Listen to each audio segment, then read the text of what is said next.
Assalamualaikum. Selamat pagi. Pagi yang teduh, cocok buat ngopi.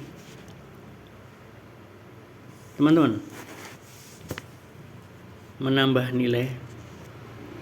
Kalau anak Anda sekolah, ingin nilai anak Anda bagus-bagus ya? Iya, pasti itu. Tapi nilai di sini ada dua, nilai rapot sama nilai moral. Syukur baik nilai rapotnya, baik nilai moralnya. Karena nilai moral, karakter, dan nilai-nilai yang positif itu membantu pertumbuhan, membantu perkembangan, dan menjadi pondasi buat sukses dan bahagia di masa tua. Yang pertama, nilai kejujuran. Kejujuran membentuk kepercayaan hubungan. Kejujuran di sini adalah membentuk integritas dan kredibilitas. Nah, sekarang contoh dari kejujuran itu apa? Mencontek saat ujian. Kita mungkin tidak akan pernah sengaja mengajari, memberi contoh untuk tidak mencontek. Tapi dalam kondisi tertentu kita kepepet untuk membiarkan anak kita mencontek pekerjaan orang lain. Nah, di sini bahayanya mencontek itu apa? Bahayanya mencontek adalah itu bahwa yang namanya mencontek itu artinya dia tidak berusaha dengan kemampuannya sendiri. Itu artinya dia tidak jujur.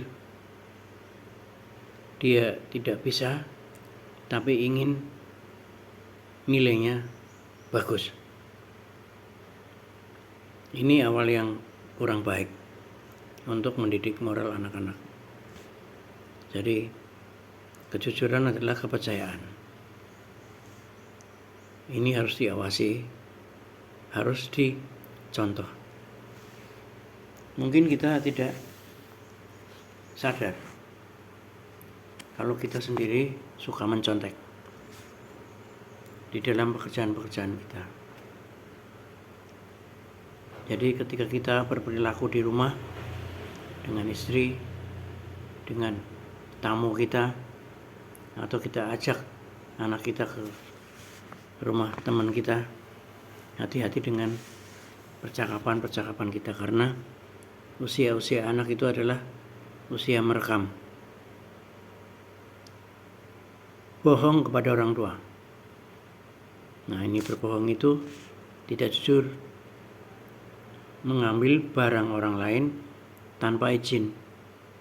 Ini dua-duanya jangan atas nama tidak apa-apa, masih kecil, ditoleransi. Jangan atas nama toleransi kita membiarkan. Ya. Bilang bapak tidak ada. Ketika ada tamu, kita nyuruh anak saya untuk bilang bahwa bapak enggak ada, padahal bapak ada.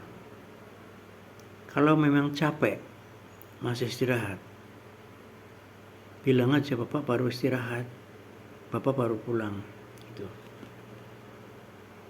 Bapak tidak bisa menghadiri rapat RT, bapak tidak bisa ikut pengajian di RT, bapak tidak bisa ikut tahlilan. Bilang aja, bapak baru pulang dari kantor, masih capek, belum mandi. Atau syukur-syukur anak Anda yang cowok si suruh mewakili pertemuan RT atau pengajian RT. Ingkar janji juga. Ingkar janji itu juga masuknya di sini tidak jujur. Jadi kalau memang tidak bisa memenuhi, lebih baik tidak usah janji. Ya, yang kembali ke mencontoh saat ujian ya, itu berarti tidak berusaha dengan kemampuan sendiri, tidak belajar dengan sungguh-sungguh, tidak pede dengan hasil karya kita sendiri. Pede aja, nggak apa-apa, karena kita udah sepakat bahwa nilai rapot itu bukan tujuan utama. Lebih baik nilai rendah, tapi di ulangan berikutnya belajar dari kegagalan itu. Kedua, tanggung jawab. Tanggung jawab menyelesaikan tugas dan dapat diandalkan. Jadi ini mendidik anak untuk sukses, mendidik anak untuk mandiri. Jadi apa yang udah dimulai sebuah tugas harus diselesaikan sendiri. Jadi kadang-kadang teman-teman kita suka dengan alasan kasihan sama anak, dengan alasan mungkin kadang-kadang kita sendiri yang sok sibuk gitu ya, mengusahakan PR yang harusnya dikerjakan oleh anak kita sendiri. Kalau memang itu di luar kemampuan anak, misalnya masih SD kok disuruh mencari bunga, ya protes saja kan sama gurunya. Tapi saya yakin itu tugas itu masih sekemampuan anak-anak. Jadi biar aja anak itu menyelesaikan tugasnya sendiri. Ketiga, disiplin. Disiplin adalah cara untuk mengelola diri sendiri dan fokus pada tujuan. Ya kan? Jadi jangan atas nama tidak tega kita biarkan anak kita tidur bukan pada saat jam tidur. Jangan atas nama kita sayang kepada anak kita membiarkan anak masih menonton TV sementara ada PR yang harus dikerjakan besok pagi harus selesai. Rasa hormat ini yang terpengaruh juga dengan era milenial ini. Jadi menghormati orang lain, menghormati orang tua, menghormati guru, menghormati teman sebaya. Mungkin Anda juga merasa sakit hati kan kalau Anda ketemu anak-anak lain selain anak Anda, kemudian gayanya tidak menghormati Anda sebagai orang tua. Nah, demikian juga anak kita.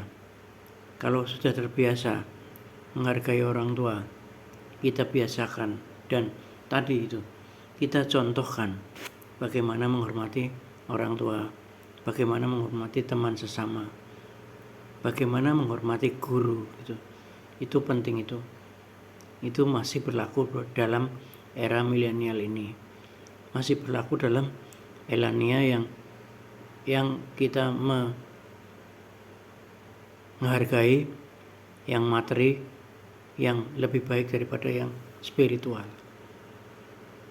5. Kepedulian, care, bahasa Inggrisnya care. Jadi peduli terhadap orang lain yang membutuhkan. Jadi ketika anak kita melihat ada seseorang yang butuh bantuan, menyeberang misalnya, ingin membantu, biar dia membantu. Jangan perilaku kita yang malas membantu dengan alasan sibuk, dengan alasan harus cepat sampai, kita jadi tidak tengok kiri, tidak tengok kanan, tidak membantu orang yang lagi kesusahan. Rasa empati juga jadi baik, jadi naik gitu. Kita aja kalau tidak diperhatikan orang lain akan sakit hati. Belas kasihan juga ini ditumbuhkan, ini harus dipupuk supaya timbul rasa kasihan kepada sesama. Yang keenam, kerja keras. Di era yang orang-orang berlomba-lomba mengerjakan sesuatu dengan secerdas-cerdasnya, saya kira kerja keras itu adalah wajib. Tidak ada kerja keras tidak ada sukses tanpa kerja keras. Jadi tidak menyerah, tidak pantang menyerah, tidak takut untuk menghadapi tantangan, tidak menjadi anak-anak yang lari dari tantangan. Tidak ada anak-anak kita yang lari dari tantangan atau kerja keras. Jadikanlah kerja keras sebagai makanan sehari-hari. Yang ketujuh, religius. Ini yang terpenting. Jadi selain religius, kita juga harus punya moral dan spiritual yang kuat. Jadi kalau 6 faktor yang tadi yang saya sebutkan itu penting, itu adalah setengah. Dan yang setengahnya adalah religius, spiritual, dan moral. Ini harus kita jaga. Kita harus kawal anak-anak kita jangan sampai lepas, supaya menjadi anak yang berhasil hingga dewasa. Terima kasih. Assalamualaikum warahmatullahi wabarakatuh.